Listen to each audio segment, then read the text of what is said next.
All that you can see here behind me in this clearing is a giant nest of leafcutter ants. There are hundreds of entry and exit holes all over this mound. Below the surface here is a catacomb of maze-like pathways that are home to this leafcutter ant colony. Now this colony will be made up of different size ants. Some of them are small workers, and then of course at the other end of the spectrum are large soldier ants. Those are the ones we are after, because today we are officially going to rank the leafcutter ant on the Brave Wilderness Bite Sting Index, the BSI. The BSI is our official ranking index for all insect and arachnid bites and stings. The rankings are made by testing 3 factors: intimidation, pain, and aftermath, all of which are combined for a total score you will find out at the end of this video. I have been bitten by these ants before, and I can tell you that I have yet to encounter another insect of this size with this powerful of a bite. Ah! This one could rack up a heck of a score. But before we actually get bitten, we have to find a soldier ant. You can see here, look at this. There's a lot of leaf scraps that have been dropped by these ants. They're literally going out into the jungle, cutting the leaves, harvesting them, and then bringing them back here where they will grow a fungus that makes their food. But that is not the job of the soldier ant. The soldier ant has one job: defend the nest at all costs. And that's why they have the biggest and strongest jaws. Now, in order to find a soldier ant, all we have to do is make a little bit of disruption or vibration near the openings. It's almost like knocking on the door. Anybody home? We're looking for someone to give me a chomp. And they will defend this nest with their lives. There's pretty much no stopping the will of a soldier leafcutter ant. So I'm just gonna go around here, agitate the ground. This looks like a good hole. And with enough tries, we should see some of these soldiers show themselves in defense of the colony. Oh, right there. Get your cameras right there, guys. Look at that. Huge. Wow. That hole just exploded with soldier leafcutter ants. Look at that. Okay, it's time to get some. You guys ready? There's no good way to do this. You just got to get in and grab the ants. Here we go. Missed it. Okay. Oh, they're already on my boots. Oh, they're swarming. They're swarming. They're all over me already. These ants are crazy how fast and elusive they can be. All right, I'm gonna have to hit the ground some more. Get some more big ones out. Come on, boys. Let's go. Right there. Got one. Yeah. That's a good one. Oh, it's a beast. I got 2. Got 2 so far. And here we go. Here's the big boy. Oh, that one's huge. Ah, he's biting me. Oh, he's got me. Ah, ah. Oh, no, not yet, not yet. Ah. I already got nailed. All right, come on. All right, we got 3 so far. 3 so far. All right, let me, oh, there's a big one. There's a big one. Come here. Oh, even the little ones bite. Okay. All right, I've got 4 ants. One more. Let's try to get out some more bigger ones. Here we go. Come on. Where are you? Oh man, they are all over my boots. Look at this. Look at this. Get a shot of that. They are just attacking me. Here, let's get away from this ant. Wow, guys, we're getting swarmed. We are getting swarmed. Holy crap. Okay. Okay. Oh man, they are so strong. They're hard to get off your boots. Look at that one. Get out of here. Okay. They're all over my shoelaces. These are all my boot laces. Okay, guys, check your pants. Oh, you got one on your shoe. Oh, geez.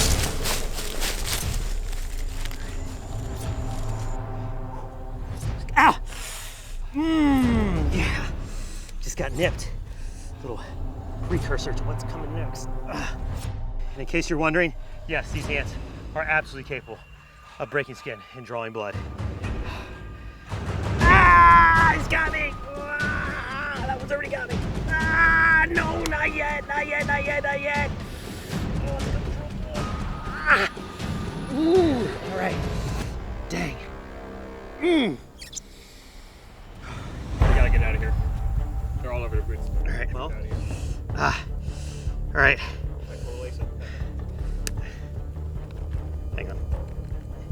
All right, that's 5. That's 1. That one nailed me. Dang, that got me good. Oh man, there's one on your boat. Oh my gosh, all right guys, we're getting swarmed. We gotta get out of here. All right, let's go. Man, I'm bleeding. All right, oh my gosh. Whew, that always gets your heart racing, trying to catch these soldiers. Look how big they are. Those are some seriously aggressive ants.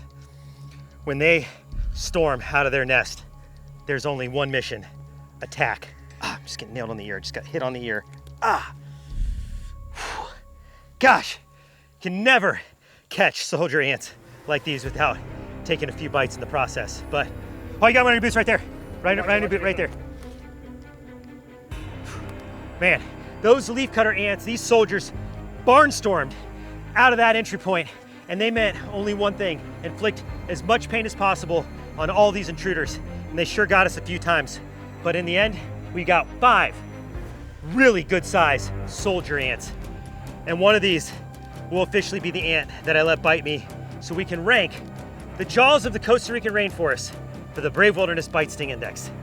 Let's go set up our bite table.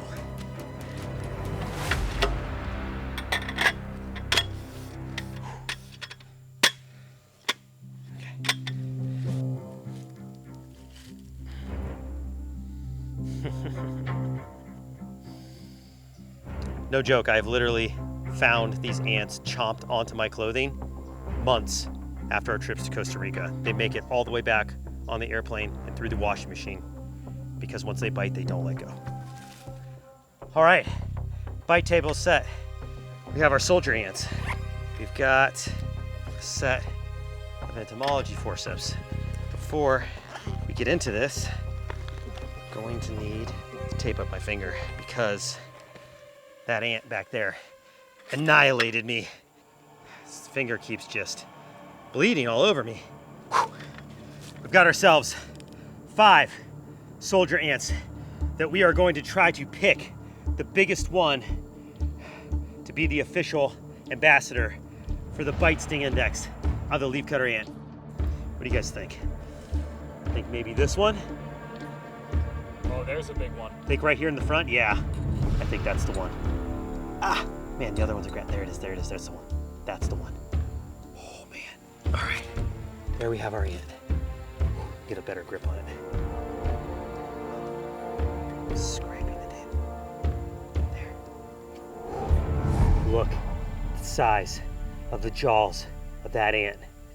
These ants do not sting, they only bite. Some ants both bite and sting. The leafcutter ant is just a bite, but I could tell you no other ant I have ever encountered in the entire world, after 10 years of traveling, making content for Brave Wilderness, have I encountered any ant that can bite nearly with the strength of the leafcutter ant. I mean, there's not even a close second. And the reason for that is look at the size of the head of that ant. And not only is the bite strong, the bite is also sharp. They are like a set of butcher knives, shearing together to chop away at anything they can grab onto. And as for intimidation factor, I would have to say for ants, this intimidation is very high. This ant is gonna get a very good score right out of the gate. I gotta go through it again. Gosh, dang it, I am not looking forward to this. I know exactly what I'm in for. This is gonna suck. This is gonna suck really bad. Okay, yeah, and get this, when these ants bite, you either have to pry them off or just wait until they let go. So this isn't like a one chomp and then we're done. I'm gonna leave the ant on to gnaw away until it walks off, because if not, I'm gonna have to pry it off and that could do even more damage. In fact, indigenous cultures used to use these insects as sutures, where they would take the ants, let them bite, and then rip the head off, because once the ant is locked down, it has to choose to release. If it can't choose to release, it stays on there. So yeah, we're just gonna let the ant do its thing and chomp away until it feels like it's done the damage it can do. And I have a feeling it's gonna be pretty serious damage. All right, you guys ready? Like, I've done enough talking. I wanna get this over with. It's time to put the soldier leafcutter ant on the Bite Sting Index. On 3, ready? I'm gonna put it right there. 1, Oh man, I can sense it just wants to chomp away. It wants to gnaw onto me. It's gonna slice through. You can do it, you can do it, you can do it. All right, on through. I dropped it. All right, let me get it back, let me get it back. Don't lose it, don't lose it, don't lose it. Don't get bit yet. I know. I'm like getting lightheaded a little bit because I know it's coming my way. You guys are wondering if I'm getting used to this by now. Yeah, I know what it's like to get bit and stung by a lot of stuff, but every single time I do this, there's like a wave of anxiety and adrenaline, and I'm feeling the nerves, and I'm about to feel the chomp. Here we go, on 3. 1, 2, and 3. All right, it's not good. Man, I'm getting lightheaded. Hang on a second. Oh. Are you okay, Mark? Whoa.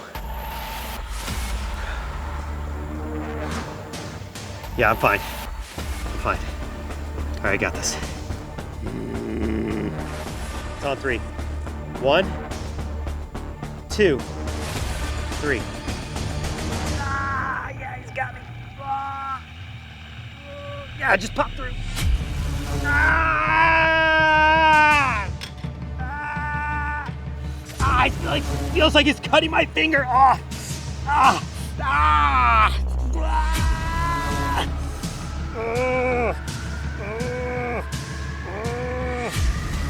Let go! Let go! Ah!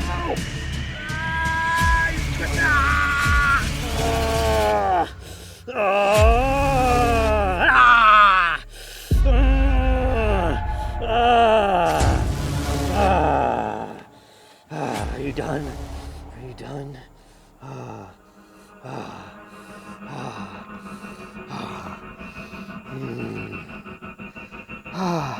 Oh my gosh. In case you're wondering if I was faking that at all, probably have to blur that out because that is a lot of blood. I'd say that was a good test.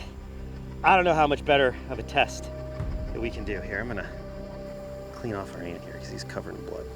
Hang on a second. Look at that. Look at that.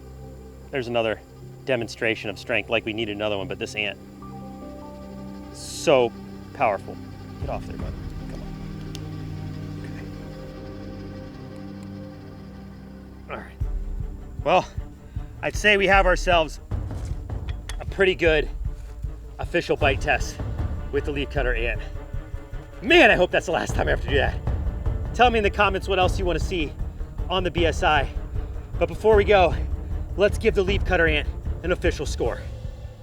For intimidation, the speed at which these ants move and the numbers by which they swarm, and just the general sheer size of their razor-sharp jaws are as impressive as they are terrifying. So I give the leafcutter ant a 7.5 out of 10 for intimidation, which is big for an ant.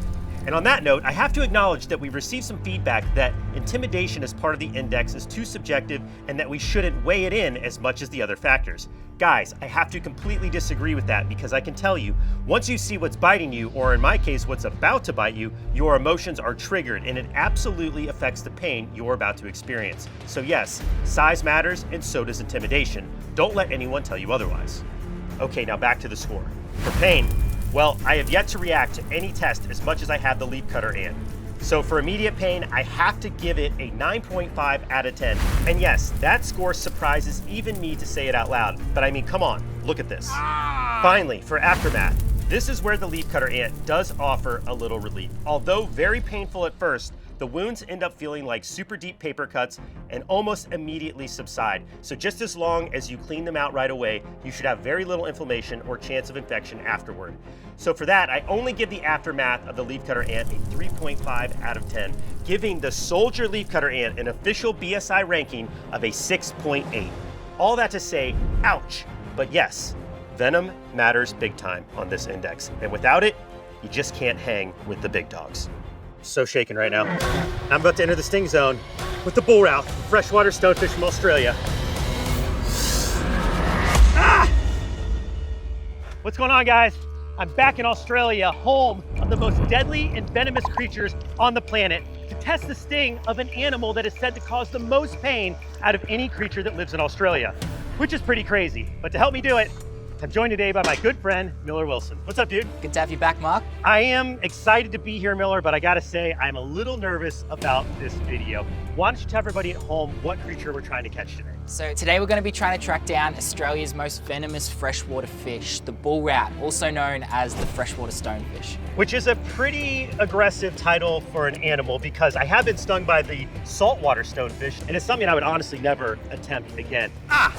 So when you told me about the bull rat, of course I was curious. I know 3 people who have been stung by this fish, and all 3 of those people were hospitalized. For real? Yeah. Dang it. All right, well, we're gonna try our best to catch one of these guys, so Miller and I are gonna hit the trail and see if we can find ourselves a freshwater stonefish. Anything to look out for over here, Miller?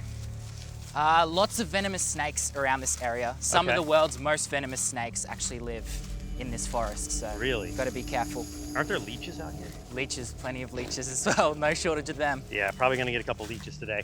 Hope Oh, it. God. Oh, here's a big leech right here. Oh, here's a couple. Oh, tiger leeches. Actually gonna Oh, check. there's another one. They're everywhere. They're like going up your legs. Yeah. Nice. But look, they're literally everywhere, all over the floor. 1, 2, 3, 4. Oh, wow, there's one right in my boot. That got me. Leech Alley. Look, there's another one on my foot right there.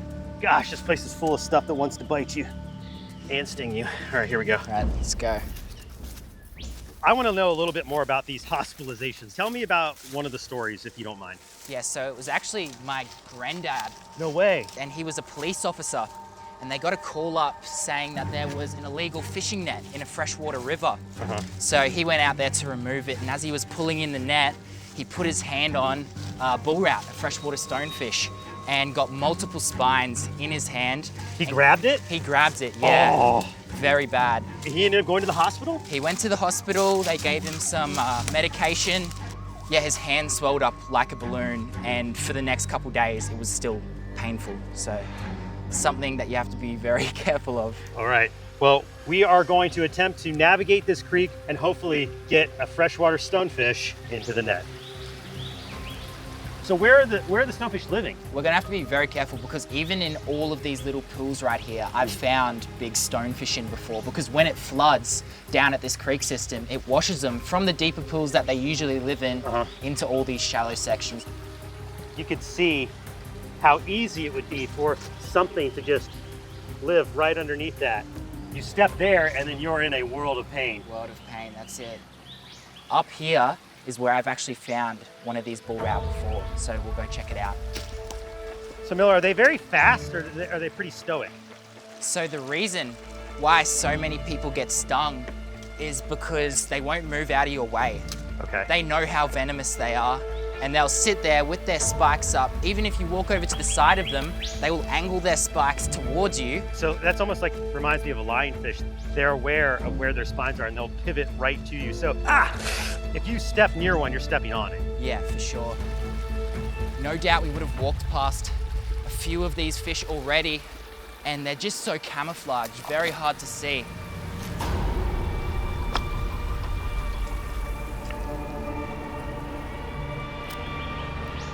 Got one, right here. Really?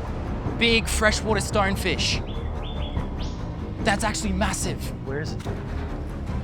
Look, sitting next to the... Oh, yeah. Wow, good eye, dude. That's a big bull rat. It looks just like a leaf. You guys got a shot of that? Look at that. And it's not gonna spook, right? Like we got a moment? No, so they Alright. use that as a defense mechanism. Like if we were to go and stand on top of that fish right there, it's not moving.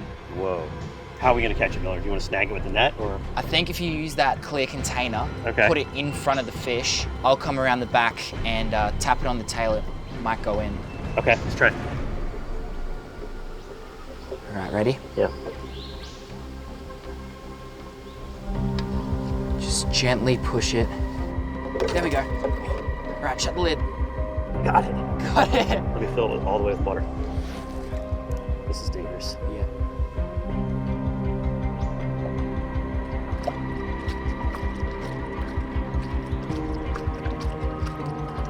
All right. That is a monster. Look at that. Oh my Good gosh. job, Oh, it barely fits. Mark.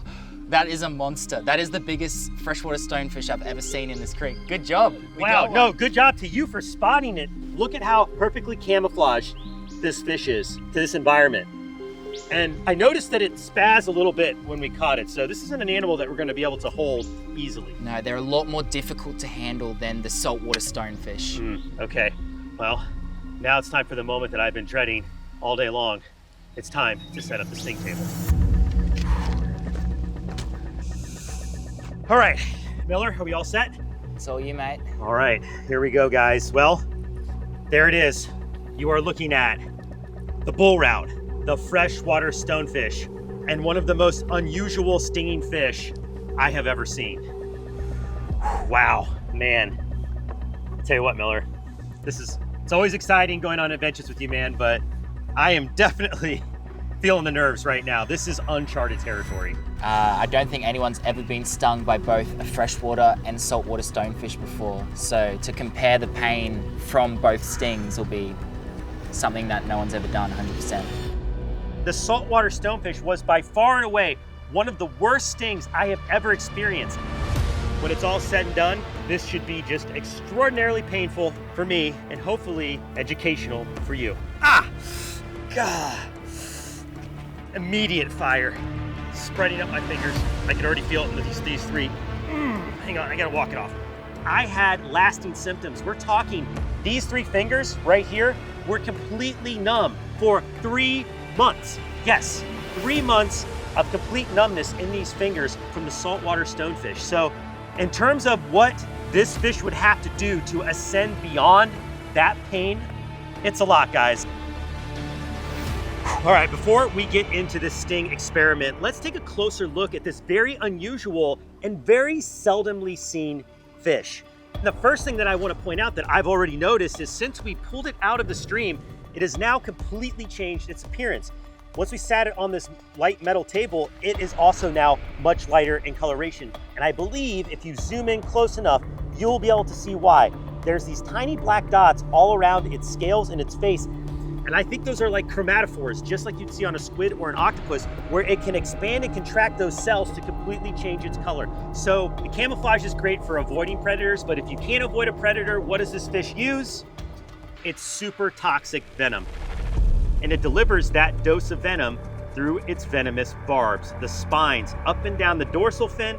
There are spines here at the tail, and there are spines underneath the belly of the fish on the pelvic fins. So there's really no good way to hold this fish for today's sting experiment. And that's why, until I'm ready to take the sting, once we get it out of the container, I will be wearing gloves. Now, just like all the other bite sting experiments, we are going to put this fish on the bite sting index on 3 different factors: intimidation, pain, and aftermath. One last thing, for a remedy, your best first aid scenario in any fish sting, hot water and a compress. So with all that being said, it is time to enter the sting zone with the freshwater stonefish. You ready, Miller? Ready to go, mate. Okay. All right, so the fish can be out of water for upwards of 10 minutes. It won't be that long, but just so everybody knows, this fish can breathe air while being out of water. All right, look at how it raises its fins in defense. I just want to point that out. As soon as I go in for the grab, ching, like a bed of spikes, raises them up for defense. Okay, got a grip. Okay, fish is out. Miller, why don't you come in here? I'm gonna remove this glove. I just want you to basically hold the fish in place. Yeah. All right. I'm so shaking right now. And I'm about to enter the sting zone with the bull route, freshwater stonefish from Australia. On 3. 1, 2, 3. Ah! Oh, we got it. Yep, definitely in. Ugh. Ah! Get it good. Ah! Yep, okay. Miller, put it back in the water, please. Yeah. Ah, yeah. Yeah, that burns. Ow! It is burning, building.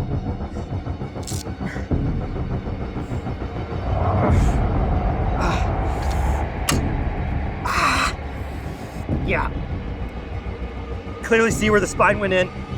It went in pretty much up to the, I can't talk right now, hang on.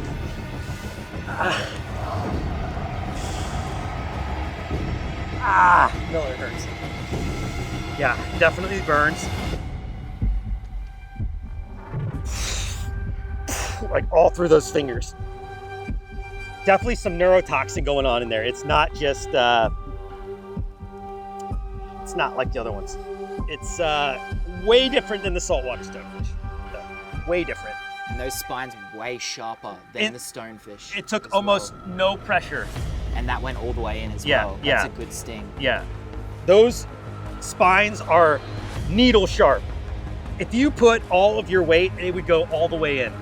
Like, I could have easily gotten that spine an inch into my hand with more pressure. Like, it was just going. And I'm here to tell you, if you were to step on one of these fish, if you were to take a whole handful of spines, you're definitely going to the hospital. Like, this is excruciating, just a single barb. Wow. Do you need any hot water? Yeah, I'm gonna just try to endure it a little bit. I just wanna see if it spreads beyond my hand before I put it out. I don't know. We're gonna have to wait to see how bad this gets, the aftermath. Miller, thank you, brother. Good job, mate. Now we've gotta wait for the next 24 to 48 hours to see just how bad the sting gets. Don't forget, if you're ever stung yourself, hot water, compress, and if that doesn't work, hospital. But right now, we are going to roll the official Brave Wilderness Sting Index rating of the bull route, the freshwater stonefish from Australia. Roll it. On intimidation, I was definitely nervous. The saltwater stonefish caused lasting nerve damage in my hand for over 3 months, so I had an idea what I was in for. And once I saw those long venom-laced spines stand up, it sent chills all over my body. Even though the bull route may be a smaller fish, the unknowns of its venom score it big-time points. Plus, hearing Miller's account of his granddad going to the hospital from a sting, yeah, I have to award this fish a whopping 9.2 out of 10.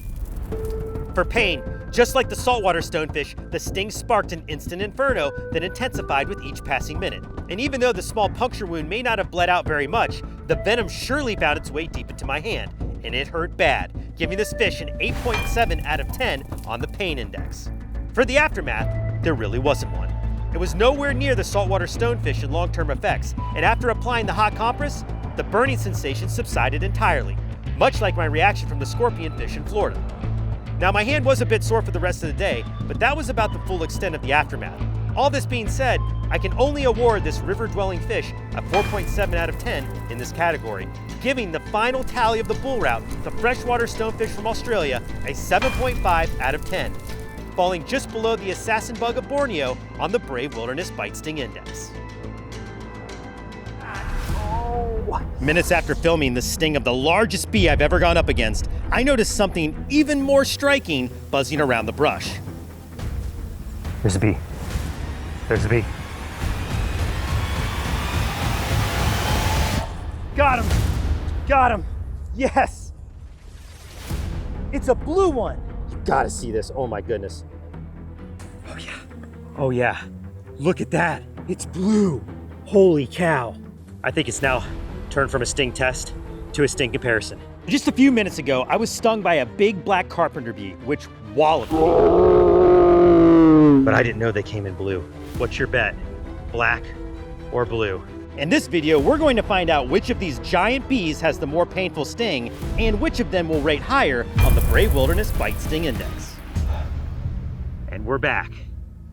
We have one black carpenter bee and one blue carpenter bee, the new contender. I was stung by this black carpenter bee. A broad-handed bee is another name for it. Right there, yesterday, this bee is ticked and it is going to sting the heck out of me. 1, 2, 3. Oh, wow, yeah, wow. Oh, ah. I want to get away. All right. Let's get this bee. You see the venom coming out of that hole? Oh, Yeah, big bee got me. Big bee got me. And you can see in 24 hours, the swelling has expanded to cover nearly my entire forearm. You can see all that inflammation right there. Check this out, it even jiggles. Cool. But of course, as we were wrapping up yesterday, we're packing up all the gear, starting to film the aftermath scenes for the BSI rating of the broad-handed black carpenter bee. This new contender entered the picture. We have unlocked a new character, a blue carpenter bee. I have never seen a bee with a blue coat before. And it's not kind of blue, guys. Let's get a tight shot of this. It is really blue. We're talking sky blue coat all over the back of the bee, around the face, on the front legs, and it even has a blue iridescent shine to the wings. So, seeing that this bee is ultra colorful and aposematic, blue is a warning color, I'm thinking to myself, gosh, that black carpenter bee really packed a punch. But maybe, just maybe, the blue carpenter bee is even worse. In my mind, the bigger the bee, the bigger the sting. However, we know from all the sting tests we've done, size isn't the only factor. The potency of the venom means a lot. For example, let's take a quick look back at this small but ultra painful cow killer. On 3, 1, 2, 3. Oh, wow. Oh, wow. Yeah. Holy moly. Yeah, that's one of the better ones I've taken. It is, I can already tell you right now, the swelling from this tomorrow is going to be so much worse than it is right now. And the pain, the power of the venom in this bee is fresh in my mind. So does the black carpenter bee, being a bigger bee, have a more powerful sting? Or will the real BSI champ be this beautiful blue carpenter bee? There's only one way to find out, and we came a long way to get here in Borneo. So if there's ever a time for a sting off between the black and the blue carpenter bee, this is it. And with that, I think it's time to enter the sting zone once more. What do you guys say? It's time, Mark. Okay, let's put the black carpenter bee aside for now and really focus in on today's new entrant to the Brave Wilderness Bite Sting Index. Now, I will be grading this sting, as always, on 3 factors: intimidation, pain, aftermath. Intimidation, it's a lot smaller than the broad-handed bee from yesterday, but the pain, that's what I'm interested in. That coloration could be a warning sign, could be a signal that this bee's venom is way worse than the broad-handed bee. But they're called carpenter bees because of how they reproduce. When a female bee wants to lay an egg, she will bore into wood. They'll leave one egg behind with a ball of pollen. They are pollinators. And then that larva will hatch from the egg, eat the pollen, emerge as a bee, and the cycle continues again. But for me, the takeaway is that these bees have jaws strong enough to saw through wood. And if it bites me, I'm in for a world of hurt. The aftermath, of course, we won't know for at least a day because we've seen what this can do in a day. And I am running out of canvas. Gonna address that real quick. Typically, for a comparison, I like to do the opposite arm or maybe another spot on the arm. This forearm is completely cooked. This forearm, I just got stung by a really strange insect earlier today, and it's wreaking havoc on me already. I've already got a big goose egg here, so I don't want to mess with that experiment. So I think the only blank canvas that I have to offer for the blue carpenter bee is a little further up my sleeve. So I'm gonna take a sting right here. Mark, you look like Popeye. Yeah, I know, right? I'm gonna need a vacation after this trip, guys. I am getting nailed. All right. Okay. This is not gonna be good. All right, here we go. I'm gonna really try not to lose this bee. This is the only blue carpenter bee we've seen all week long. This is a rare one. All right, I'm gonna keep the net on standby. You guys ready? We're ready, Mark. Here we go.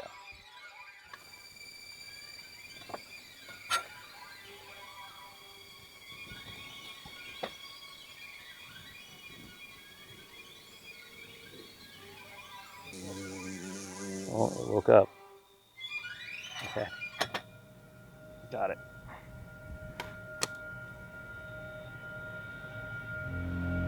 Just so you guys know, I'm not hurting the bee at all by doing this. It is super tough. Oh man, see that stinger fishing already? Okay. I'm gonna have to do this quick. This bee is super slippery. That blue coat is so slippy. Okay, we got it. All right, here we go. I'm Mark Vins, and I'm about to enter the sting zone with a big blue bee. On 3, ready? 1, 2, 3.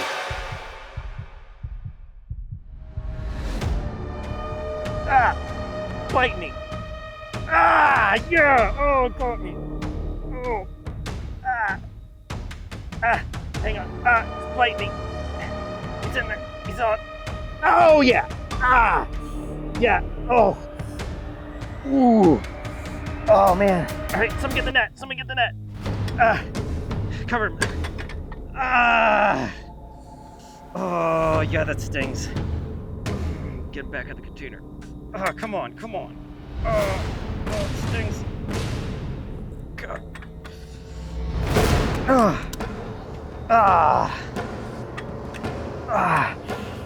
Oh yeah.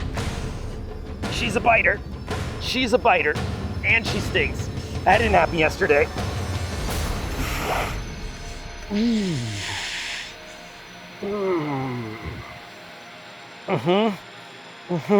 Took 2 really good stings, multiple bites. Oh, I gotta hang.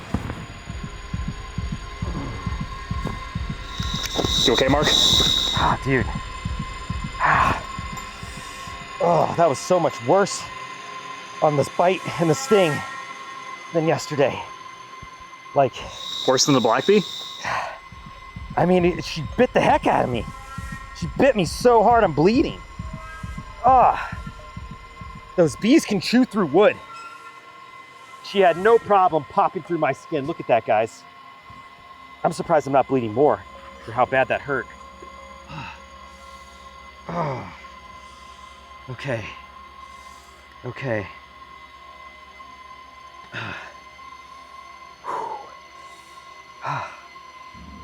You get the shot? You got it. Okay. I don't want to do that again. I think I'm done with carpenter bees. My arm is like, what the heck? What is going on? What are you thinking? Oh man, the venom's starting to set in too. You can see, stings are down below. All right, let's roll into it. Where does the big blue bee rank next to the black carpenter bee here in Borneo? Let's roll the ratings. Here we go. On intimidation, the blue bee was a bit less intimidating than its larger cousin, the black broad-handed bee. Seeing them side by side and their stingers both on the table beforehand, certainly the black bee was a lot more formidable. However, the blue bee still gets a respectable score of a 7.2 out of 10 because that vivid blue color all over its body, which in nature can be used as a warning sign of high venom potency. For pain, the blue bee delivered with a huge dose of it right to my arm. It bit and stung me multiple times and would refuse to let go even when I tried to pull it off. The pain caused by its venom wasn't as distinct as the black bee, but the bite certainly made up for it. For that, I give it a 7.8 out of 10. And for the aftermath, the blue bee left behind a cluster of bite and sting sites on my arm. The bites all healed like an ordinary wound, but the venom made things much more uncomfortable. As it healed, it was joined by an unusually intense itch, which made the bite wounds hard to leave alone. However, the swelling and redness left behind was much less than that of the black bee, so the blue bee only earns an 8.1 out of 10. Altogether, this big blue bee ranks as a 7.7 out of 10 on the Brave Wilderness BSI, falling short of the black bee overall and sliding in just below the bite of the assassin bug. I'm about to enter the sting zone with the bullet ant.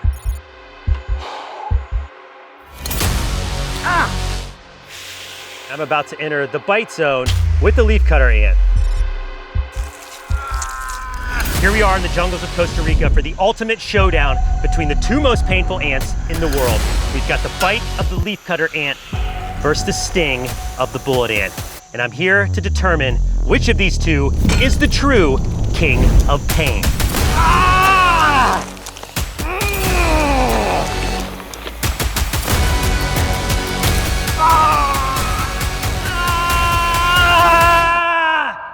Before we start our face-off, we have to track down our contenders.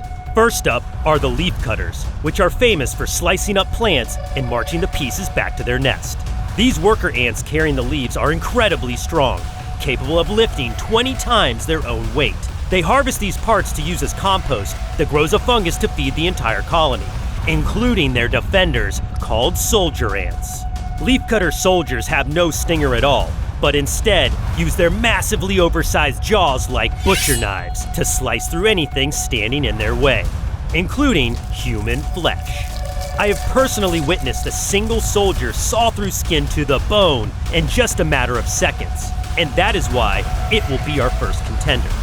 To find them, all we have to do is follow this trail of ants back to their underground lair. Here we go. This is it. This is the entry point to the nest. You can see the leaves are disappearing here. Up in this clearing, there's going to be other entry points. That's where the soldiers are going to be waiting to ambush. Oh yeah, see multiple entry points. All right, we want to be very gentle with our steps around these openings, because as soon as we disturb this area with vibrations, these ants are going to swarm us. These colonies can span 100 feet in diameter underground, so that's pretty much all of the visible area here in this clearing. There are millions of ants below our feet right now, including those dominant soldier ants. These are the biggest and baddest ants that you could imagine. All right, guys, get ready. So this is the same as knocking on the door, and trust me, we are not welcome. Oh, here they come right here, look at that. Giant soldiers. If you don't pay attention, they will be all over your body.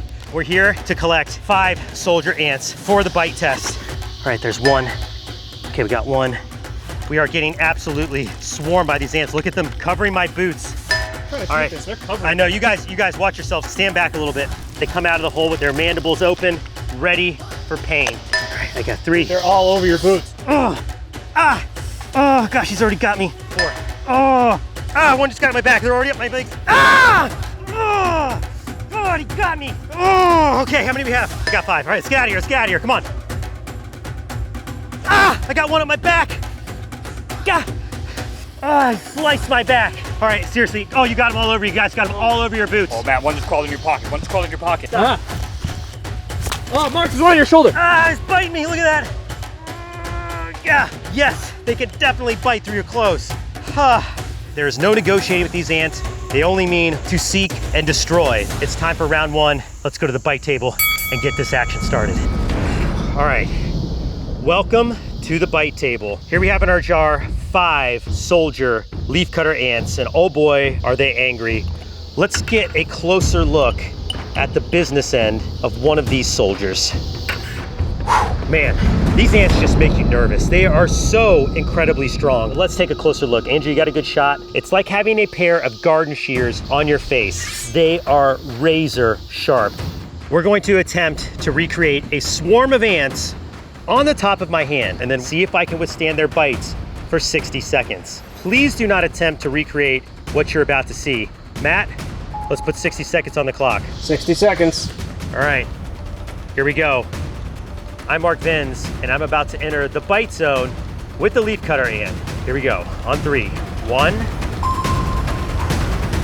2, 3. Yeah, that one's got me. All right, they're all in. Start the clock. 60 seconds starting now. Oh, they're breaking the skin. Man, that hurts.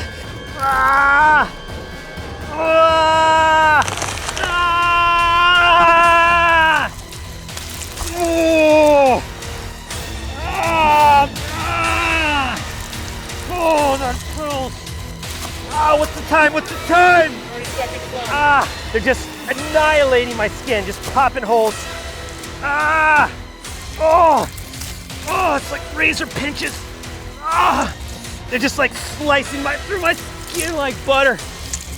Give me a countdown. It's gotta be close. 10 seconds left. All right, 10. 9, 8, 7, 6, 5, Don't move your hand. 3, 2, 1. Get them off, get them off, get them off. God, they won't come off. They just bite harder. Get off me.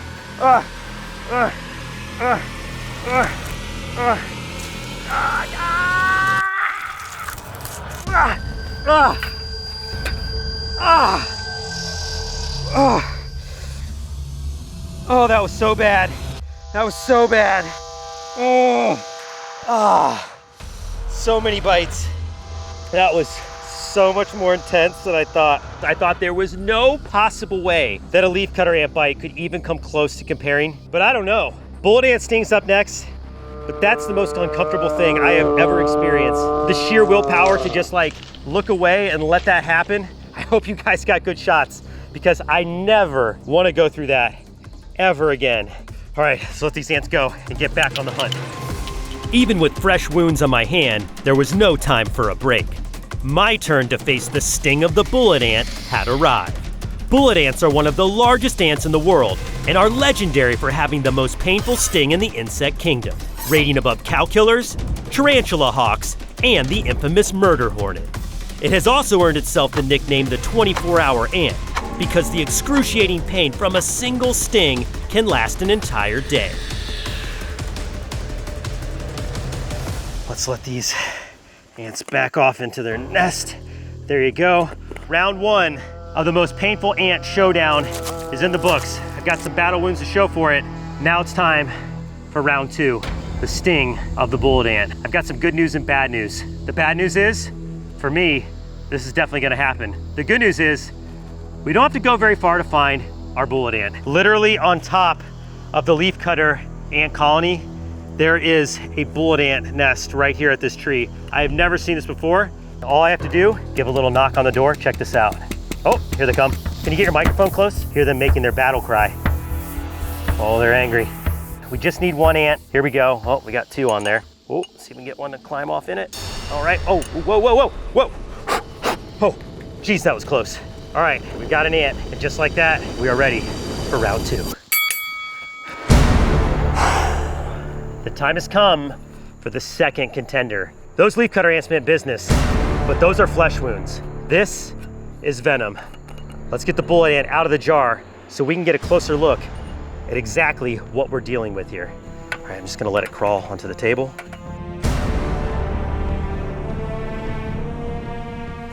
Got it. Oh man, my heart is definitely racing a million miles a second right now. These ants are not to be taken lightly. Some ants just bite, but some ants sting, and this is the king of sting. Oh. Did you see that? Jumped right off the forceps. Let me grab it again. Be good, be good. Okay, got a better grip that time. Oh man, okay.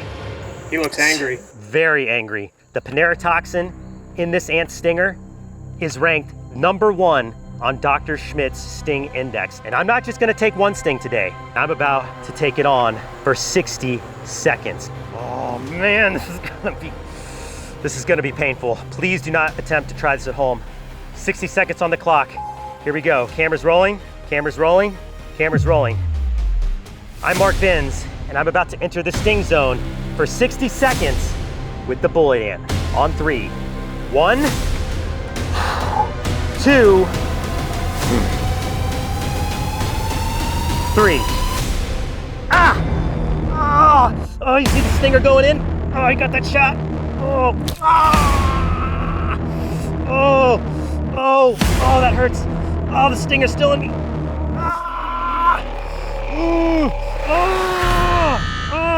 Mark, we gotta stop the clock every time you take All right. Oh man, it really burns. You have to hold it on there for a whole minute. Oh yeah. You can see the stinger going in the skin. You see that? Oh man, and he's just like working it in. Oh my gosh. 30 seconds. Oh, the stinger's in there just pumping me full of venom. Mark, you okay? No. It's hot. Oh yeah, you see the stinger going in and out?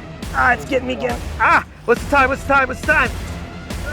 10, 9, 8, 7, 6, 5, 4, 3, 2, 1. Time. Oh, I'm bleeding where the stinger is in. You guys see that? Oh, dude, I'm telling you what, that is searing pain. My arm is on fire right now. Describe the pain. It's hot. It's hot, it's pulsating, it's electric. My skin is just like rippling with pain. You can see it drew blood. The stinger was in the skin, just pumping me full of venom. Do you see it pull out there at the end? That was insane. They say it's like being shot by a bullet. This pain is rumored to last for like 24 hours. The sting is getting worse by the second. So which one's worse? The acute pain of those leafcutter ant jaws really hurt. This is different though. This is getting worse. Like you could see the redness is starting to really flare up. Like look at all the capillaries dilating there. Wow. In terms of the showdown, I don't know, what do you guys think? What'd you think was worse? Just based on your pain reaction and the bites, I think leafcutter ant. I mean, this was no walk in the park. This did not feel good for a second, but those leafcutter ants, that is something I never, ever want to go through ever again if I can help it. All right, guys, it's getting dark. Let's release the ant and head back to camp. As we made our way back to the nest to release the bullet ant, the swelling and searing pain increased dramatically, and I was starting to think that I had declared the winner of this ant versus ant face-off far too soon. All night long, my arm was riddled in bone-crushing pain, and it took everything I had to hold back from screaming out in agony. I maybe got like 2 hours of sleep last night, guys. This bullet ant sting just kept me up all night long. For what it's worth, I feel my experience has proved the rumors true. The pain became much more intense before getting any better, and the visual swelling and itching alone were shocking. It took multiple days for all of my symptoms to subside, and if it were up to me, I'd rename this species the 48-hour ant. So I had to do the right thing and return to the table. Well, I, for one, am never too proud to admit when I am wrong. And in terms of yesterday's verdict as to which was worse, I was wrong. Look at my arm, guys. I am in so much pain right now. And look at this. The redness extends all the way from my wrist to almost my elbow. It truly feels like a broken bone. Wait, Mark. So are you changing the winner from yesterday? No question. No question. I have never felt pain like this from a sting. This is the worst sting I have ever experienced in my life. The bullet ant is the true king of pain of this rainforest. This was my first brush with the bullet ant, but it will be far from my last. Our experiment today was more than just a head-to-head comparison. It was also training. Soon I'll be heading deep into the Amazon to attempt the legendary Bullet Ant Glove Challenge, where I'll place my hands into gloves filled with hundreds of angry bullet ants that could sting me thousands of times. Should I continue forward in this next mission? Tell us what you think in the comments. The road to the Congo officially has begun. Like most brave wilderness adventures, this journey begins with a trip to the airport. And my first destination isn't actually in Africa at all. I'm headed to Rome for 4 days to acclimate. I'm the only Brave Wilderness team member headed to the Congo. I've got an amazing team that I'm going to be meeting up with in Africa, and I can't wait for you to meet them all. I'm not gonna lie to you, this is the most ambitious expedition I will probably ever go on, certainly that I've ever been on before. It is a rare opportunity to be able to go to a place like the DRC and film within Virunga National Park. Got a tight connection. We got 9 minutes to make our flight. All right, somehow I gotta make it to B24 in 8 minutes. Like I said, 24 isn't that far away. 5 minutes.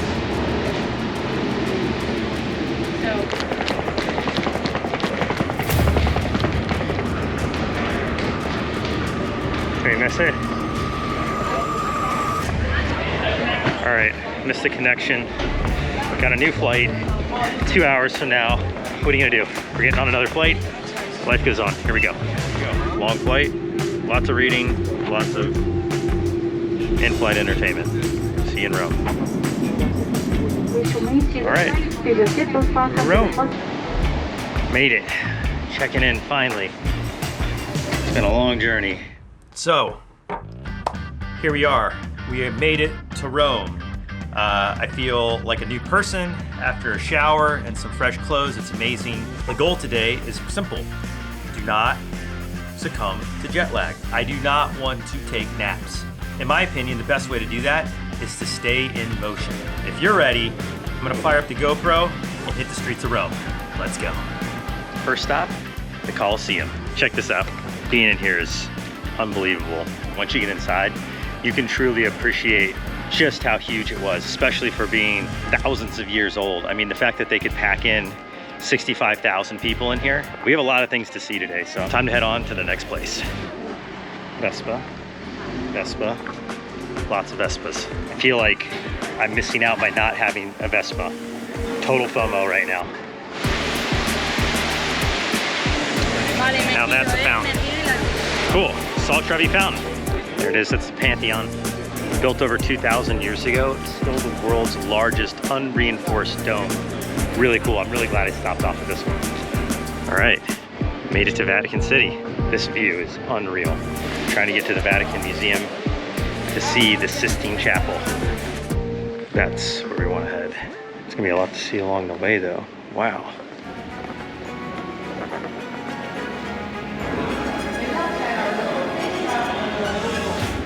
Here it is.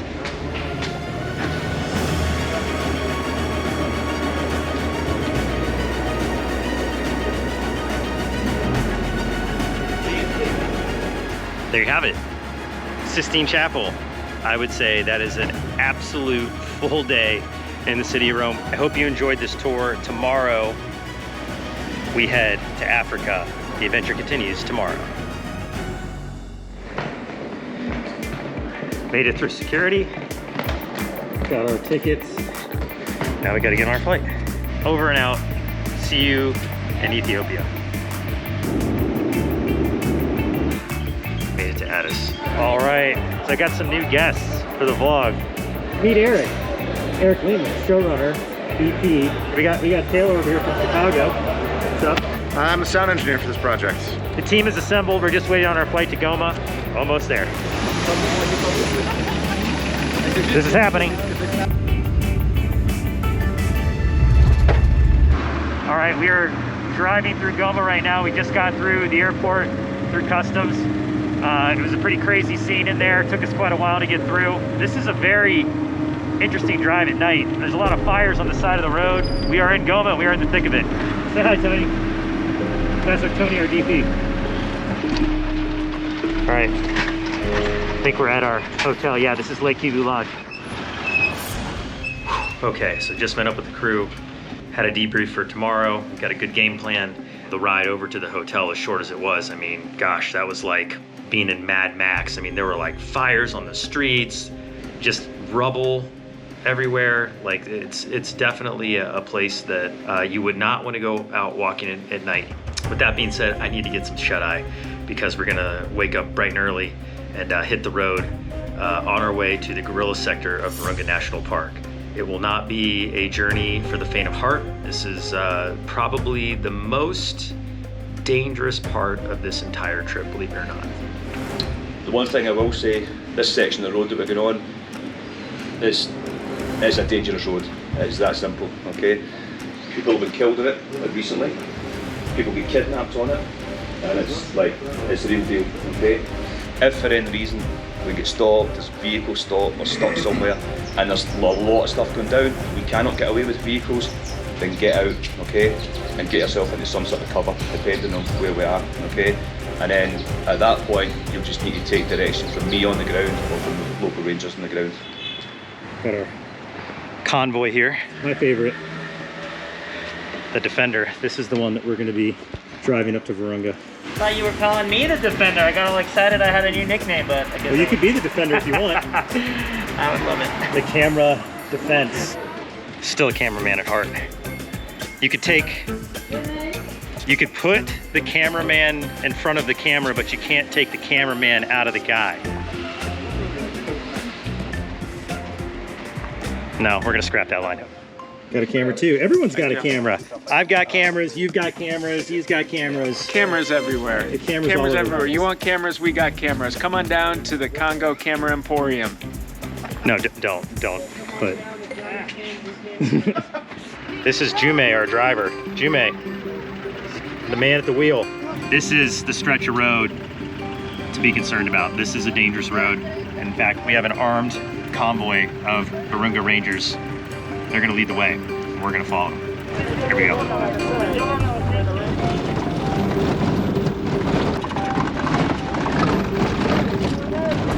All right, so we got a flat tire here. We're trying to fix. We're in the lava field, so might have punctured on like a lava cinder. This is Mount Nyiragongo. This erupted in May of this year, so just months ago. And you can see the lava flow came down off the mountain and then through this entire area. But what's really critical to what happened with the infrastructure in Goma, you see there's power lines running right across this field, and the lava flow took it out, disrupting power. Really, really sad event that occurred in a place that didn't need another blow. All right, so right now we stopped here in this small village to transfer our gear. This Unimog, huge truck. It's gonna take it to the top of the hill to Kabumba. But while we're here, we met some of the local villagers, and a lot of them are children. They love cameras, they love to be on cameras. I'm gonna like go over here and see if they wanna do a selfie. Let's see.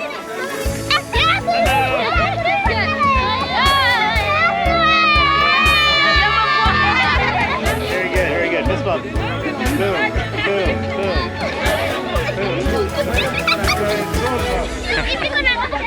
So here we are at the park gate. Before we even think about going on a gorilla trek, we've got to get to base camp. So got a little bit of a hike ahead of us. Got a trek to the trail. Yep. No, there's no ski lifts at Kabumba, guys. Sorry to say. We made it. Is that for us? Oh, wow, thank you. Cheers to Kabumba. At first light, we'll head up the mountain and we're gonna finally get to see those gorillas. I could not be more excited, and I cannot wait to bring you with me on that experience. Look at that. It's a really special day. It's been a long journey to get here. It's like starting to hit me now. We're all hiking down from base camp to the start of the trailhead. Today, we are going to film our cinematic opening scene for the project. Still waking up.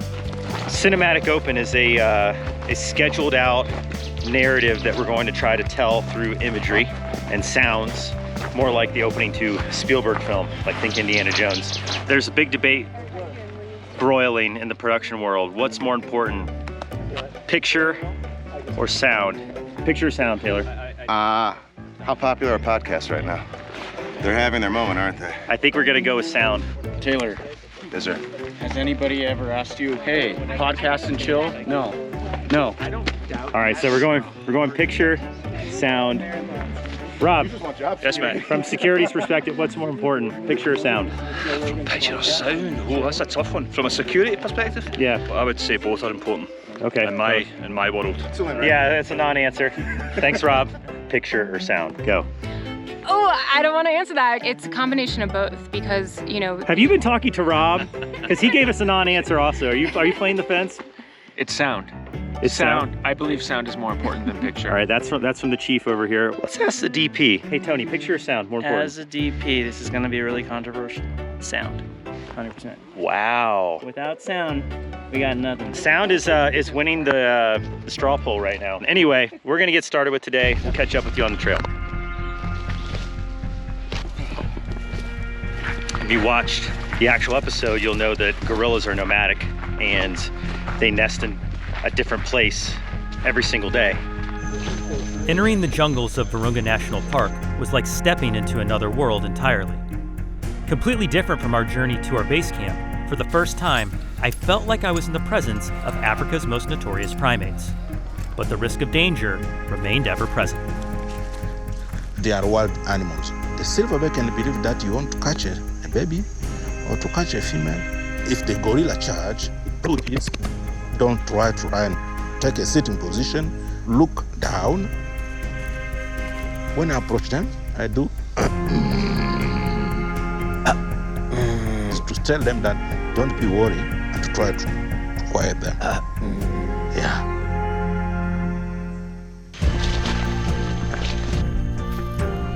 Everybody, I want to take a moment to introduce you. This is Papa Augustine. This is our gorilla trekker. Papa's been trekking gorillas for over 25 years here in Virunga. He does this under the pressure of dangerous rebels and other bad actors that have taken advantage of Virunga National Park. But you do it because you love the gorillas.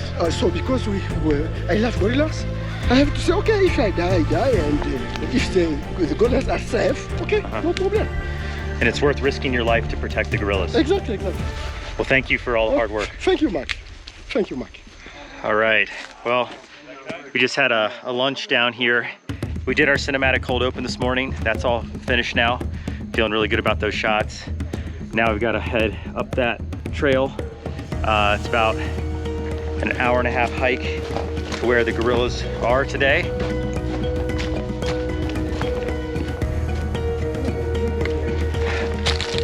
There's a lot of butterflies around here. I don't know if you can see them flying behind me. Makes me look pretty. Sure does. Before long, we found our first piece of evidence we were on the right trail.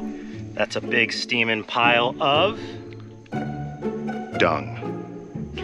Dung. Dung.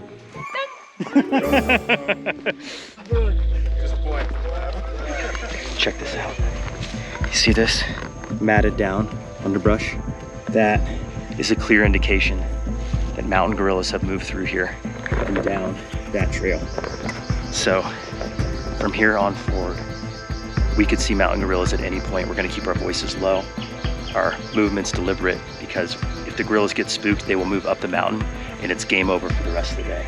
We have located the mountain gorilla tracks. Okay, here we go. Be very careful in here. They just cut these very sharp. Don't need an impalement today. The underbrush of this forest, it's almost impossible to navigate. See the trackers up there are trying to cut a path for us. The gorillas can move a whole lot faster through this than we can. We only have so much time before we have to call it. So fingers crossed that we actually get to see a gorilla.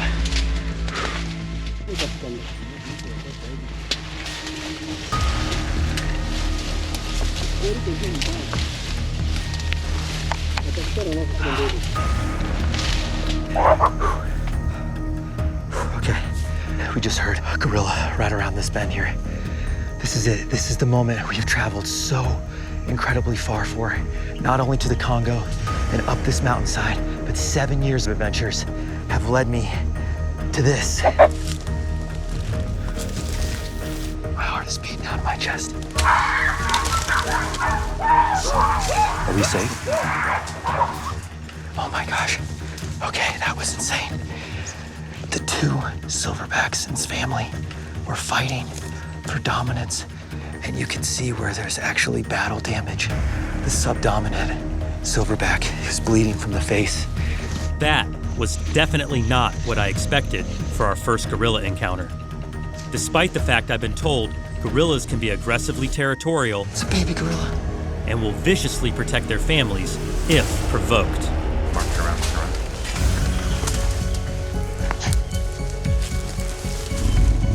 Silverback gorilla.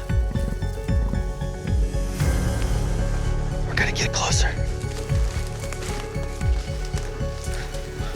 Look at the size of the bite on his neck. The only thing that's going to give a silverback that big a gash like that is a fight with the dominant male.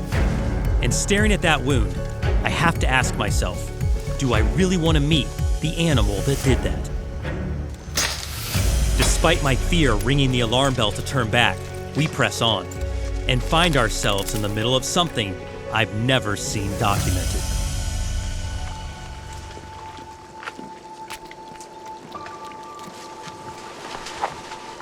bit of a gorilla feeding frenzy.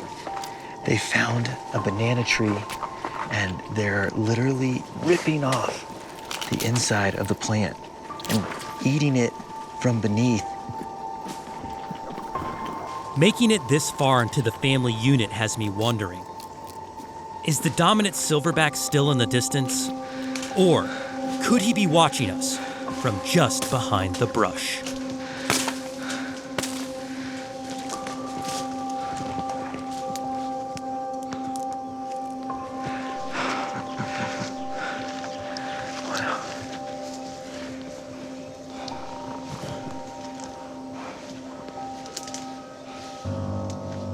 He's bugging, Mark. This is the dominant male. The dominant male here at the family. He's okay with us being here. Yeah, they're okay. He's the father of the largest family of gorillas here in Virunga National Park. 44 gorillas in his family. This is the biggest gorilla in the Congo. Must weigh over 400 pounds. He's a handsome silverback and he knows it. Yeah. Look at those teeth. Did you see those teeth? Witnessing gorillas for the first time was life-changing. We were finally seeing what we had traveled so far to film, and I was over the moon with excitement. In all of my wildlife encounters, nothing has ever compared to the gravity of this adventure, and this moment brought all of those feelings to a focal point. The baby gorillas made me particularly emotional because I could see so much of us in them. Their curiosity was clear, and mannerisms were more than familiar. It was truly like watching a small child play with their brothers and sisters. It is unbelievable how lucky we were to film some of the footage that we got today. Honestly, this is some of the rarest footage we could have hoped for in the DRC. Not only did we get to film a banana tree feast, something that I've never seen documented before, but we also got to meet Begeni, the largest silverback gorilla in all of the Congo. Man, what a day. So we're walking back down the mountain. We had to hike really far, went about 5 miles to see the mountain gorillas today. It was incredible. And we're just now cutting through a little village on our way back to our base camp. Look at that. That's dinner tonight for some of the locals. And as you can see here, this is a pretty traditional home. It's a mud walled house. Bonjour. Bonjour. Hi. Hi. And the locals are so friendly. I gotta say, we've been cutting through these agricultural areas on our way back to base camp, and they've been nothing but nice and joyous to see us, especially the children. A couple of them have been practicing their English. You could tell they only know a few words, but I've had a couple, hi, how are you? And when I reply to them in English, that really makes their days. Bonjour. With our mountain gorilla footage in hand, all that was left to do was head back to camp and pack up our gear, and then make one last drive down the RN2 to begin the long journey home. Here we are, dusty and headed home. We just wrapped on production, and we're now headed to Kivu Lodge to break down the gear, pack up our cases, and start our long adventure home. This trip has been absolutely incredible. It's been an experience that I will never forget, and truly a once-in-a-lifetime opportunity to tell the story of a place and a people that are remarkable beyond words. This one means a lot. Thank you all for watching. Now the long journey home begins. I think the best place to start is going to be up on this ledge. I saw some finger tide pools, and the finger is just like the long tide pool that I'm talking about. Corey, why don't you stay over here? I'm gonna move around this way. This is the exciting part. Time to get started. We don't want to mess up our fingers when we're flipping rocks out there, so always bring a good pair of gloves with you whenever you're tide pooling. Those are some really pretty sea urchins. Oh, got a little hermit crab there. Boom. Look at that. Hermit crab, yes. Let's see what we got here. Oh, I've got a fish. Looks like a sculpin. Woo! Look at that. Yeah. Whoa. Oh, very slick, very slick. Okay, let's lift up this rock. Oh, look at that. All of those brittle stars. Wow, okay, cool. These are great. Oh boy, look at what I found. Sea star. Yeah, man, look how cool that one is. Going in the bucket. That'll be perfect. Oh, and another hermit crab. Great. So this living rock has not only a whelk on it, but it also has a little sea anemone. Perfect. Okay, let's go put in our bucket. Well, we've got our bucket of stuff. Everything we came out here with. Just make our way back to the beach to build the aquarium. Okay, we've got our water for our new friends here. This tide pool day aquarium is going to be a lot of fun to build. And this is something that you can do even if you don't live near the ocean. You can do this with pond creatures, you can do this with creek creatures, you can even build a worm farm if you're not near any water like Mario and Coyote just did in Columbus, Ohio. Doing day aquariums or setting up small habitats like this is a great way to appreciate the smaller creatures that call our planet home before we release them back into the wild. And yes, that's right, that's why it's called a day aquarium, because everything that goes into this aquarium today is getting released before we leave. All right, let's get started. The first thing we want to do is to create the environment for our creatures. So I'm going to use just some sand, and we're going to hopefully let that settle. So now that we have all the sand in the bottom, we're going to introduce some of our living rocks. Very colorful and very natural looking to this tide pool aquarium. This one has a sea anemone on it, and when I put it in the water, it's actually going to bloom and look really cool. Oh look, you can already see it. There it is. Got a nice bloom on that sea anemone. Very cool. Glad we got that one. So we've got our rock set. I'm gonna add some plant life because how could we have a tide pool without plants? How's that look? Nice. These are no longer living creatures, but we have the skeleton of some sea urchins here. Now, certain types of sea urchins around the world are venomous, and if you're spined, it hurts really bad. But these purple sea urchins out here in California are fairly harmless, and their spines are fairly blunt. It's not going to prick me just handling it like this as long as I hold it carefully. Let's stay in the Echinoderm family. These brittle stars are very, very similar to sea stars, except their appendages, as you can see, move a lot more. They're a lot more mobile than most sea stars. Look at them, they're like wriggling around like little octopus. We'll put these down in there and you'll see how quickly these brittle star find their way to cover. Next up, let's look at these cool sea stars. These are awesome, look at that. This is like the tank of echinoderms, Echinoderm City. We've got sea urchins, we've got 2 species of brittle star, and now we're adding these beautiful sea stars. So awesome. And Corey, reach out your hand. Touch that. Oh. They're pretty rough, right? It's like sandpaper. Yeah. Yeah, they're not as soft as they look. They're pretty rigid. These are 2 little hermit crabs. Look at this, this is pretty cool. This crab actually has eggs underneath its tail. This is a mama crab. Next up, I would love to add our fish of the day, the sculpin. Now these fish can actually be out of water. They can breathe air. See, look at it there, breathing air. This one's absolutely gorgeous.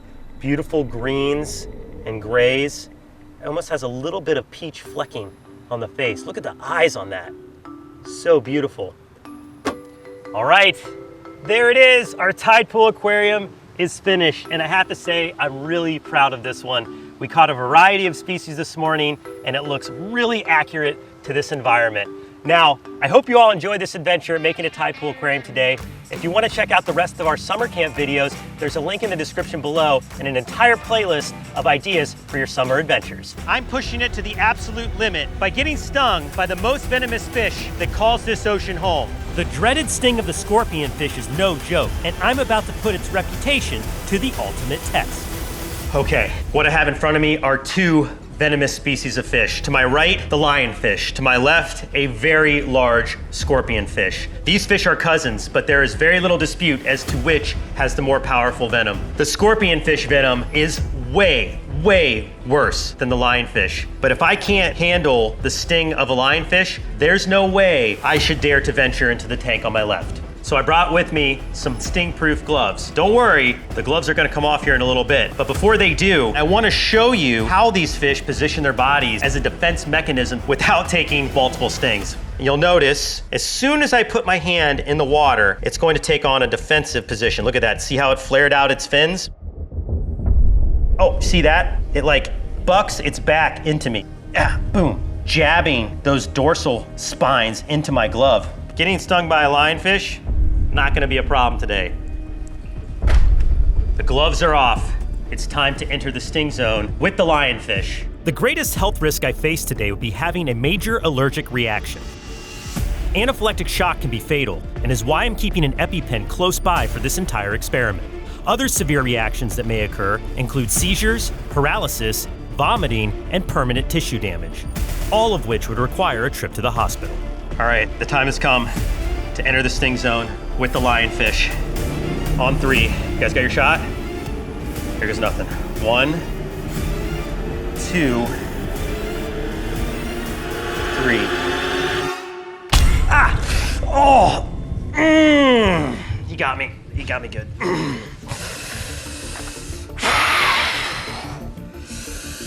Yeah, that stings. Definitely feels smoldery, not achy pain, like hot poker, dagger-like pain. Did you guys get that on camera? Oh, God. Oh, man. Checking my pulse. My heart is just flying right now. That was mostly adrenaline and nerves, but I definitely got nailed, for sure. Best way to describe how this feels is hot. Have you ever held like a hot cup of coffee without a sleeve on it and you just can't hold it? It's like that, except I can't put the coffee down. And I can handle this. This I can handle. Don't get me wrong. Taking a sting from a lionfish was no walk in the park, but the real test is still ahead of me. Scorpionfish stings pack a far more painful punch than that of the lionfish. Their razor-sharp spines are thicker and are laced with a toxic slime containing a more powerful venom. While both fish use their stings as a defense mechanism, the scorpionfish relies primarily on its camouflage to remain undetected. But when threatened, they will flare out their fins with spectacular warning colors and raise their spear-like dorsal to present a bed of spikes ready to impale any predator that dare attack. But what makes these fish truly terrifying is their ability to live in shallow water, where they often encounter humans. And not knowing how to treat their stings can have excruciating consequences. Now, this definitely does not feel good, but the scorpionfish is going to be way worse. It's well documented. This is the fish that's gonna put you through pain. Let's get hands-on and get a closer look at how it delivers its notoriously painful sting. This is me trying to cradle. Oh, see that? See those spines go up? No jutting or bucking with the spines, but dang, look at the size of those spines, each capable of inflicting a venomous sting multiple times more painful than that of the lionfish. Oh man, I think my heart just skipped a beat. And it is the moment you've all been waiting for. It's time to take a sting from the scorpionfish. In case you're wondering, I am nervous, for sure. This is like gotta be the most nervous I've ever been. I'm gonna take a sting on 3. Cameras ready? Here we go. 1.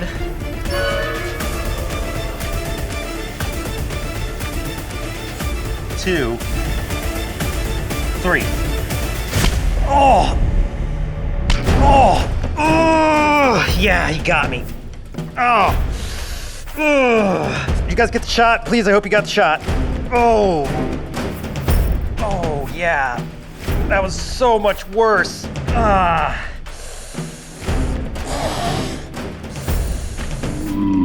That's my adrenaline going. That's my adrenaline going. Oh, this glove. Wow. Oh man, my adrenaline's going, but that is so much worse. Like times 100 worse. Immediate burning. Ugh. Did you guys get the shot? Please tell me you got the shot. Oh, that was awful. Oh man, I'm like wanting to like tourniquet my wrist because it hurts so bad. You need the water yet? Nope, I'm good for now. It's getting to my, I just keep feeling a little nauseous. Like I'm definitely feeling like I'm gonna puke.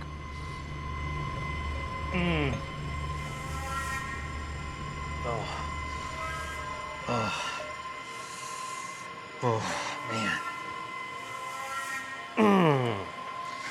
I don't think I can take any more, guys. I think I gotta put my hands in. My hand is on fire. Feel how much worse, feel how much hotter this hand is. Oh my God. Isn't that wild? My hand is just radiating heat right now. I felt the spine go in like right up here. I mean, no blood, but guys, there's venom in there. All right, 114. Well, it certainly helps the heat because now my hands are just feeling like they're really on fire. It's actually like a pain relief in a sense of like, I can't tell what's the water and what's the venom at this point. I already feel like it's working. It doesn't feel cooler because my hands are in hot water, but my anxiety is going down. Man, the scorpion fish, I had to essentially stab myself with its fins once it put its dorsal up. That's one of the hardest things I've ever done, guys. Stabbing yourself with a fish is not easy. And I'm definitely feeling better. I think we might need a little more hot water, but this is working. Which meant the hot water denatured the venom, lessening my body's reaction to it.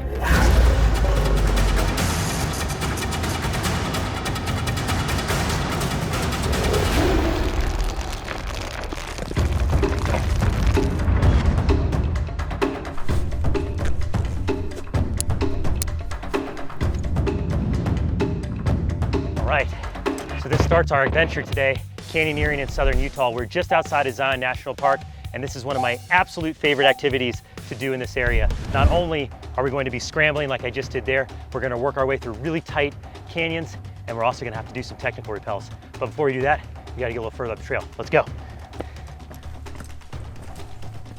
All right, so just to get into the canyon, guys, we've got to do a little bit of scrambling, a little bit more technical than a simple climb up. We got to use our hands and just a little bit of technique. All right, here we go. All right. There we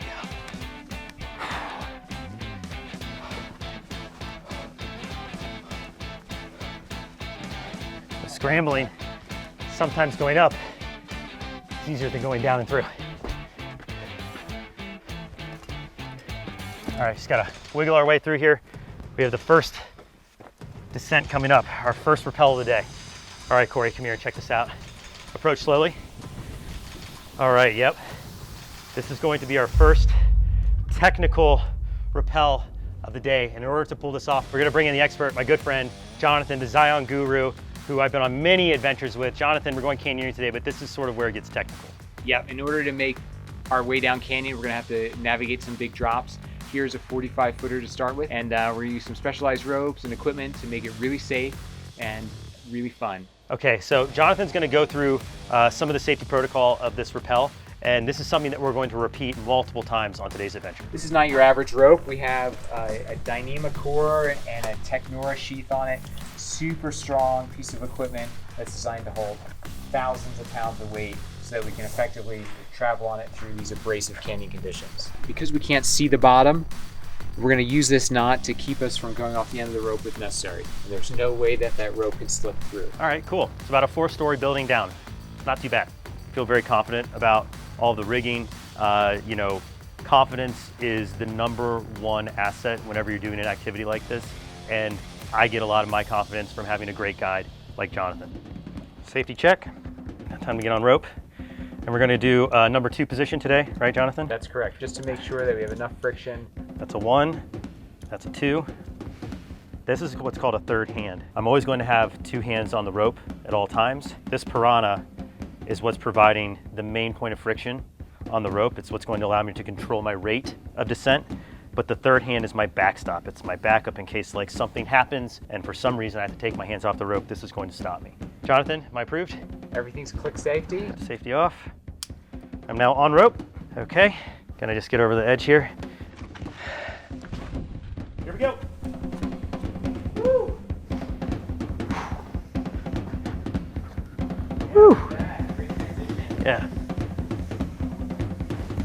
Coming down, Corey. All right, about to make contact. Down. All right, first rappel of the day. Safety off.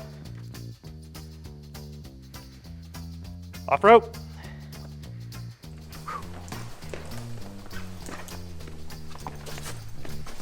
All right, Jonathan, that was pretty good. Looks like you may have done this a couple times. I'm getting better. Thanks for getting me some practice. I'm gonna pull this rope. It's unthreading like a needle from up above. Okay, let's go do it again. Here we go.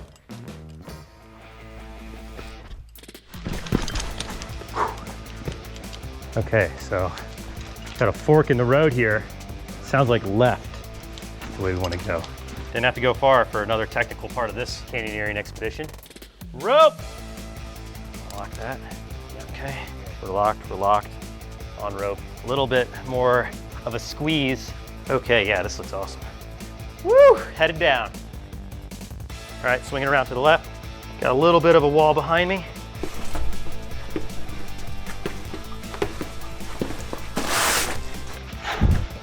All right, we're down. That was awesome, look at that. All the way back where we came from.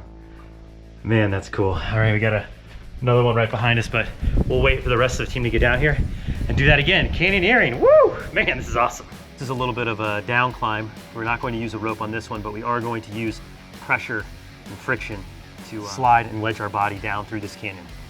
And what's really cool about this particular type of sandstone is it's super grippy. I have a lot of confidence in my footing. Fall down there would not be very much fun. Yeah, nice, dude. That's where we just came from. That's where we're going. And you can see how narrow some of these canyons get, where we can actually just use friction to down climb, but then you still have some vertical drops. We definitely want to be on rope for this one. Cameraman Corey. What's up, Corey? What's up? Jonathan's helping him get set up so he can go down there and get a cool shot. But the fun part of canyoneering, it's like the challenge of actually getting to where you need to go. That's the whole point. I'm coming down.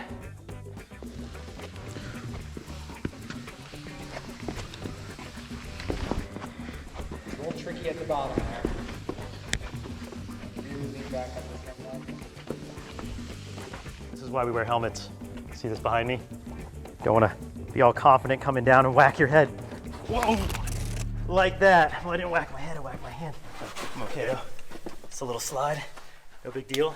Little scrape. Good? All good, yep. All right, getting off rope.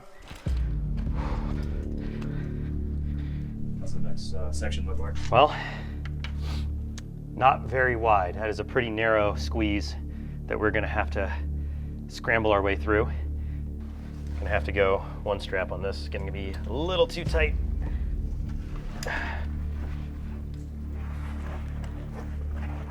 And what I want to do here is use the friction that I can create with my body to get myself through the top of the bag.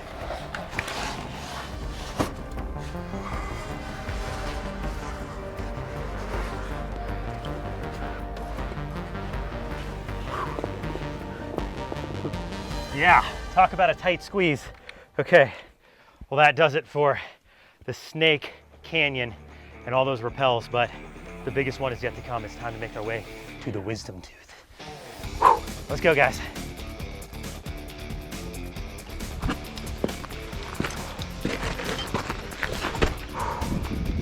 Look at that view. All right, here, come check this out. Corey, you see that right there, that hoodoo? That is known as the Wisdom Tooth, and that is the finale of today's adventure, and that is going to be spectacular. But I wanted to tell you the reason why these formations exist. Not only are they gorgeous and beautiful sandstone, look at that color, it's all to do with the chemical makeup of the sandstone. We've got calcium carbonate, iron oxide, and manganese combining to make this really erosive but beautiful color. Wind shapes all of what you see around us, and the water is what cuts the slots in the canyons. That's your quick geology lesson for this adventure. Let's get back on it. Not quite there yet. Gotta climb the Wisdom Tooth now. We're at the base of the tooth, or the root of the tooth, and now we gotta shimmy and scramble our way up there. All right, one last little technical jaunt to the top of the tooth. A little sun flare there to mark the end of the ascent. Here we go. You guys ready for me? Here we go. I'm on belay.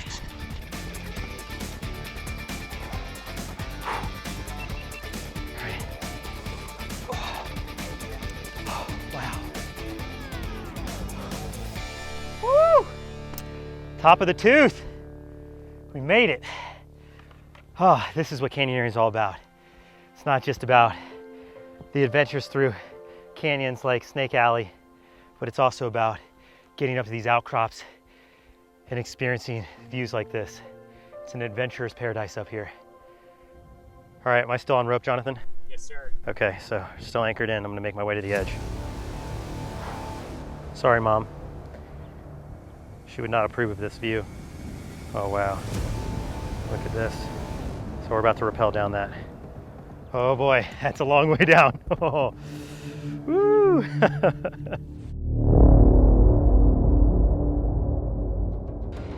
Gonna get a cool shot, like that one, and that one. Okay, everybody, this is it. The moment you've all been waiting for. The big finale rappel down the wisdom tooth. Wish me luck, here we go. Coming down!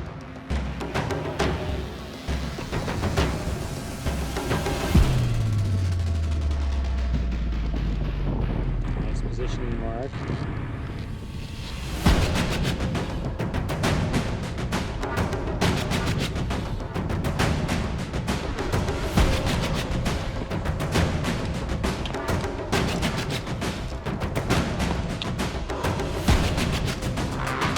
Saddle into it a little bit. Here we go.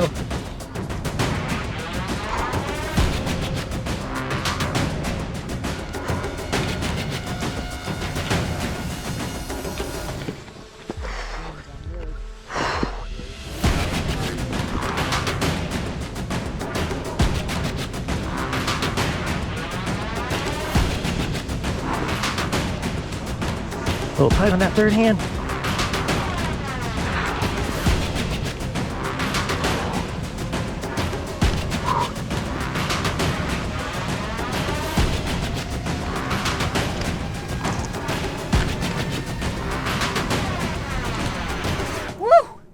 Oh man, look at how high up that was. That was epic. Well, I have to say that was a perfect ending to an amazing day canyoneering out here in southern Utah. I hope everybody at home enjoyed this adventure as much as we just did. I'm Mark Vins. Be brave, stay wild. We'll see you on the next adventure. All right, let's get off rope and head home. All right guys, in this video, I am on the hunt for the world's largest ant, an insect that's nearly twice as big as a bullet ant. And if I find one, my goal today is to figure out if it's twice as painful. Let's get searching. Looking for these giant ants is just gonna be a process of covering ground here at this coastal rainforest in Borneo. This area of the world is one of the most biodiverse places on the planet. There are all kinds of species that live out here, like tens of thousands of species of insects. There are countless species of frogs and lizards, a lot of snakes, and of course, even in the canopy, you could see something like an orangutan out here. This is seriously one of the coolest environments in the world to explore if you're into wildlife. But right now, all I'm into is giant ants. Let's keep our eyes to the ground so we can find one.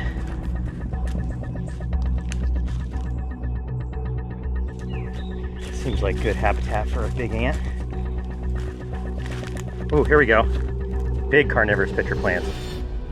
These plants eat insects and small animals. And what they do is they actually emit a scent that will draw in the insects or some kind of creature looking for a tasty meal. This little door, like a drawbridge, will slam shut, and then that plant will seal, secrete enzymes, and digest the insect or the victim. Super cool. Great find out here looking for giant ants. So let's keep looking. I think it's starting to rain here. Rain on the canopy, but the canopy's so thick you can't feel a drop, especially when you're sweating this much. My gosh. And these ants are big, guys. Like, you will notice them. I would guess if you just stood silent in the forest, you could probably hear them walking. They're so big.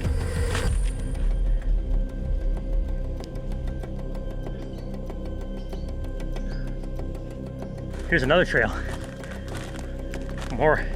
Way more clear. I like this trail. You guys want to take this one? Further into the forest for the giant forest ant.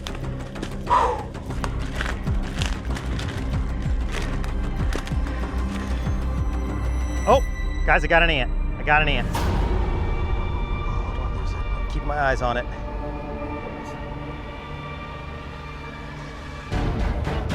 Got it. Oh, buddy. That's our first giant forest ant. But here's the thing. This is a worker ant. This ant is less than half the size of the soldier that we're trying to find. Okay, let's keep looking.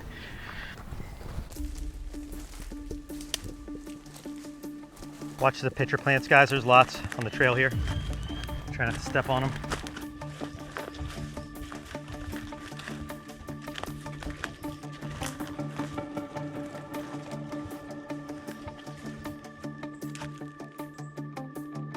Oh, I got one right there. Big ant, huge ant. It is enormous. Oh my gosh, look at the size of that ant. Are you kidding me? Wow. Whoa, it just jumped at me. All right, gotta get in the jar. Gotta get in the jar. Okay, come on. Yes! Oh, we got one. Yes! Look at the size of that giant forest ant. Are you kidding me? Oh, that is a whopper. That is the biggest ant I have ever seen. Easily chunkier and more sizable than a bullet ant. Wow! All right, let's get somewhere. Let's get somewhere in the clearing and set up the bite table. Got one. All right, guys. Sting table is set. Or by the looks of those jaws, this is a bite table. We have our 2 giant forest ants right here in each container. And the reason I wanted to bring up the smaller worker ant is just so we could see the size difference of these 2 really large insects. The soldier, easily 3 times as big, maybe 4 times. That's why we're gonna put this worker ant aside and get the cameras in close so we can take a macro look at this huge soldier. Okay, here we go. Based on everything I've been able to dig up and research, by weight, the giant forest ant of East Asia is the largest ant on Earth. You typically don't think of ants being this large. Now, the first thing we're gonna do is we're gonna see if this ant indeed has a stinger, to see if this is a bite and sting test or just a bite test. I can tell you right now, just by looking at those jaws, this is definitely going to be a bite test. But let's get it out of the capsule and examine it for a stinger. Look at that, you see the abdomen swing? Oh yeah. Can't see a stinger, but there's really only one way to find out. Almost twice the size of a bullet ant. Let's see if it packs the same punch with its stinger. 1, 2, 3.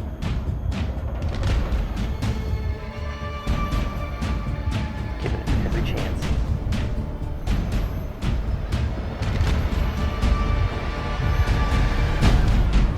Nope, nothing. And just for clarity, guys, I already knew it wasn't gonna sting because these ants have another very unique defense mechanism. Instead of inflicting a sting on any attacker, what they actually do is secrete formic acid. When they bite, they inflict so much damage, they're able to create an open wound, and then they can paint that formic acid in the wound, and it's supposed to burn like crazy. So that is what we're gonna be testing out today on this bite sting test. A sting that's delivered by creating an open wound and then throwing acid into it. Whoa, this is gonna be one for the books. It's time. It's time to enter the bite zone and the acid zone with East Asia's giant forest ant. Here we go. All right, guys, take a look at the jaws of this ant. Seeing those jaws is sending shivers up my spine, guys. This is going to really hurt. And the thing I'm most worried about is not only how bad the bite's going to be, but how long the jaws of this ant are going to be latched onto my finger.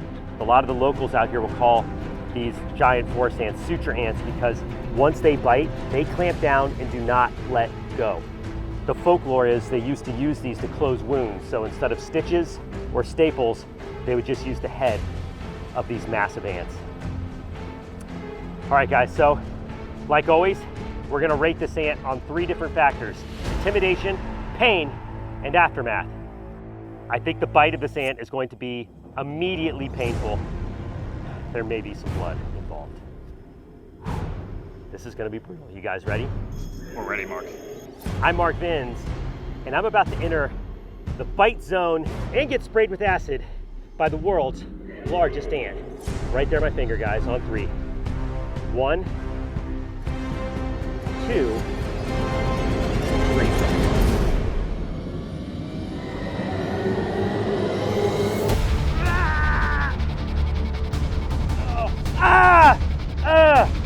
It just bit me twice. That wasn't a good bite. I gotta put it back. Hang on, I gotta get it back on. It did not lock down. Hang on. Not the bite. All right, here we go again. Ready? 1, 2, 3.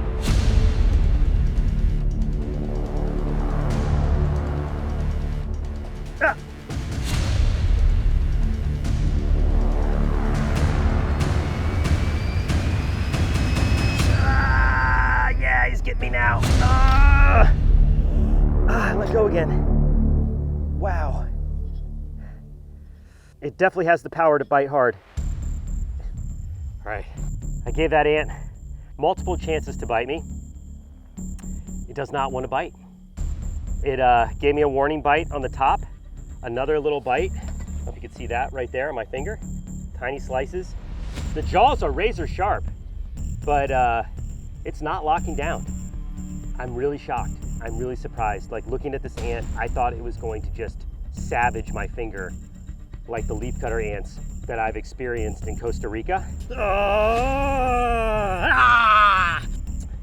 But let me see if I can paint a little acid. Yeah. Oh yeah. There's definitely something there. Whoa. I can definitely smell it too. It's kind of like a vinegar smell, different, but that's the closest thing I can relate it to. And it burns, definitely has a burning effect. I could even see some redness. Yeah, you can see the discoloration. You getting that on camera? Oh yeah. It's turning like a yellow, almost like instantly turning the blood like a black-brown color. Weird. That's crazy. I expected a lot more from the world's largest ant. I'm gonna be honest with you guys. A little bit of a letdown, but for good measure, let's rate the giant forest ant on the Brave Wilderness Bite Sting Index. Roll it. For intimidation, I can't imagine a more intimidating ant. It's literally the biggest ant based on weight in the entire world. And those steak knife mandibles, along with its bulldog reputation of never letting go during a bite, I have to award this giant forest ant a 9.2 out of 10. For pain, its jaws were sharp and easily sliced through my skin, similar to the leafcutter ants of Central America. However, this ant wasn't interested in locking down and released its bite only after a few moments. So while it was painful at first, it does not compare to those leafcutter ants. And the acid that went in the wound, let's just say the sting from that was painful, but not enough to add too much to the score. So all in all, it gets a 5.3 out of 10. The aftermath was surprising. The acid itself didn't cause any adverse inflammation or swelling, and the wounds from the bite quickly resolved and healed by the end of the day. So the real surprise here is that the world's largest ant by weight couldn't deliver much damage given every opportunity to do so. And for that, it gets a surprisingly low aftermath score of a 2.3 out of 10. And if you combine all of those scores together, the giant forest ant officially ranks at a 5.6 on the Brave Wilderness PSI. If you enjoyed that episode, make sure to search for the Brave Wilderness channel on YouTube so you can join me and the crew on our upcoming adventures.